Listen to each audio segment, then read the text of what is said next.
Hello, everyone, and welcome back to Lucy English Academy. I am Lucy, and today I have my friend David here with me. Hello, David. Hello, Lucy. Hello, everyone. I am very happy to be here today. This is going to be a fun episode. Yes, it is. Today, David and I are going to talk about hobbies. Not hobbies we already have, but hobbies we want to learn.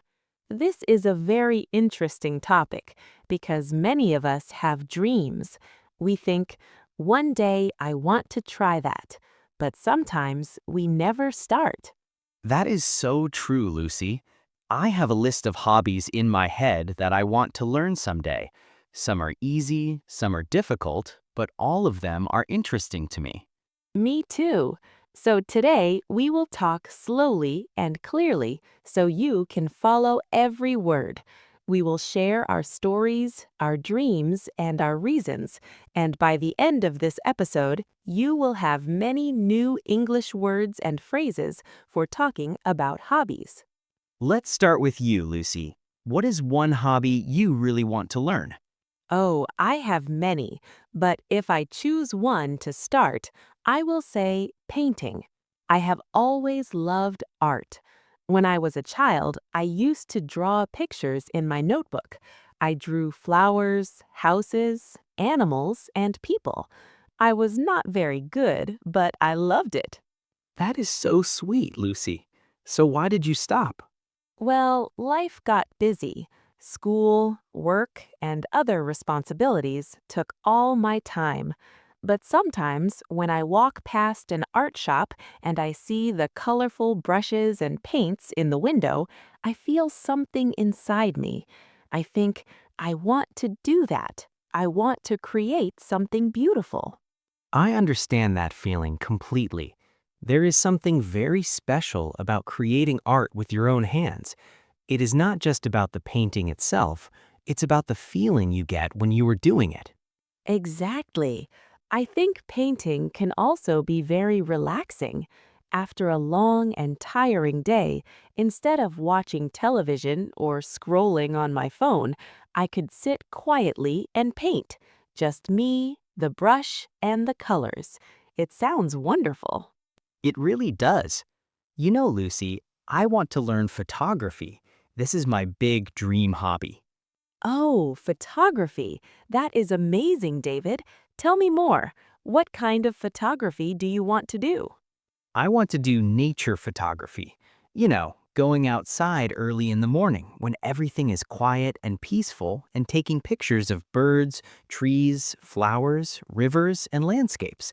I think it's a beautiful way to see the world. I love that idea. And photography is also a way to save memories, right? You take a picture and that moment stays with you forever.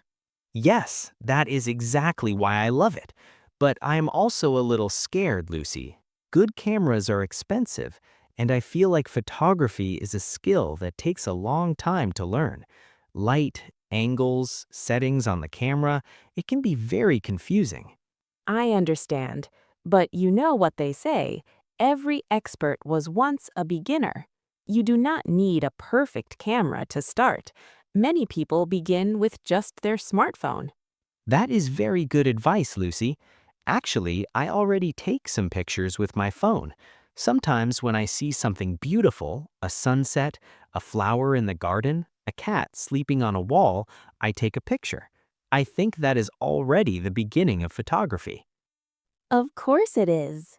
The most important thing is the eye, seeing beauty in everyday things. That is what photography is really about. Thank you, Lucy. That makes me feel more confident. Now, what about cooking?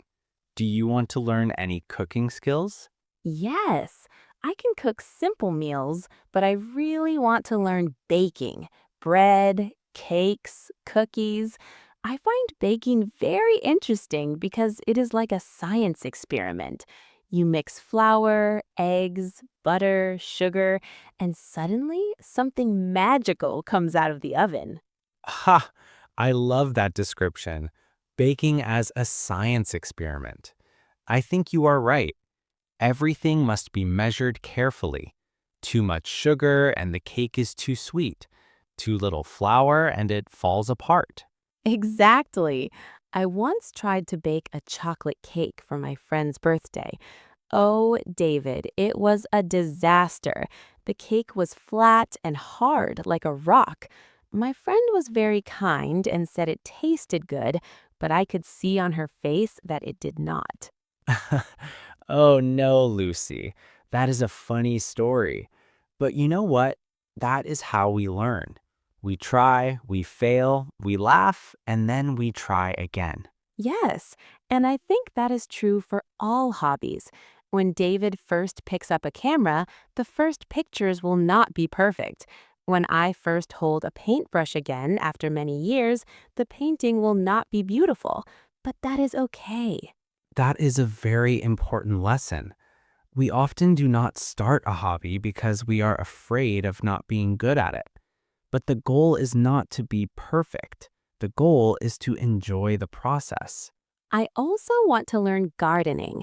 I recently moved to a new house and I have a small garden outside. It is empty right now, just green grass and soil, but I dream of filling it with flowers, herbs, and maybe some vegetables. Oh, I love that. A garden is like a living painting. It changes every season. In spring, flowers bloom. In summer, everything is green and full. In autumn, the colors change to orange and red. And in winter, the garden rests. What a beautiful way to describe it, David. You are a poet. Maybe that is another hobby I should learn. But seriously, gardening also teaches patience. You plant a seed and you wait. You water it every day, and slowly something small and green appears from the soil. It's like a small miracle. Yes, and I think gardening is also very good for mental health.